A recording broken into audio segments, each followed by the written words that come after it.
Di video kali ini aku mau berbagi inspirasi menu masakan yang enak yang pastinya cocok banget untuk menu makanan sehari-hari. Untuk resep dan cara buatnya disimak videonya sampai selesai ya. Pertama-tama panaskan minyak, lalu goreng tahu yang sebelumnya udah dipotong-potong menjadi lebih kecil di minyak panas. Oh ya, kalau misalkan tahunya nggak ada tahu putih, boleh diganti pakai tahu kuning ya.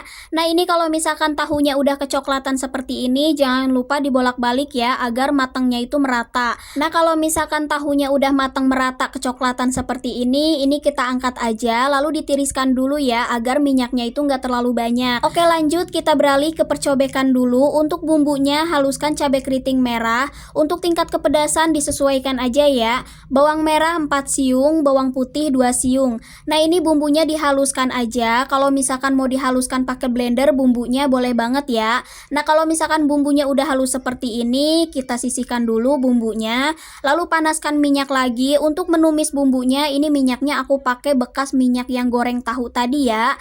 Lalu tumis bumbu di minyak panas, tumis sampai benar-benar harum, sampai benar-benar mateng. Nah kalau misalkan bumbunya udah harum, udah matang seperti ini, lalu masukkan sayuran wortel yang udah dipotong-potong, yang udah dicuci bersih, dan masukkan sayuran buncis yang udah dipotong-potong, yang udah dicuci bersih juga. Ini dimasukkan aja sayurannya. Lalu masukkan tahu yang sebelumnya udah digoreng tadi ya.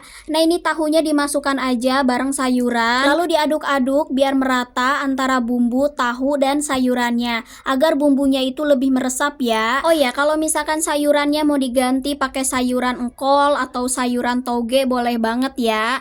Nah ini kalau misalkan bumbunya udah tercampur merata seperti ini kita tambahkan air sedikit. Nah kalau misalkan udah ditambahkan air, tambahkan seasoning. Untuk seasoningnya tambahkan gula setengah sendok teh, garam setengah sendok teh, penyedap setengah sendok teh, dan kecap manis 1 sendok teh.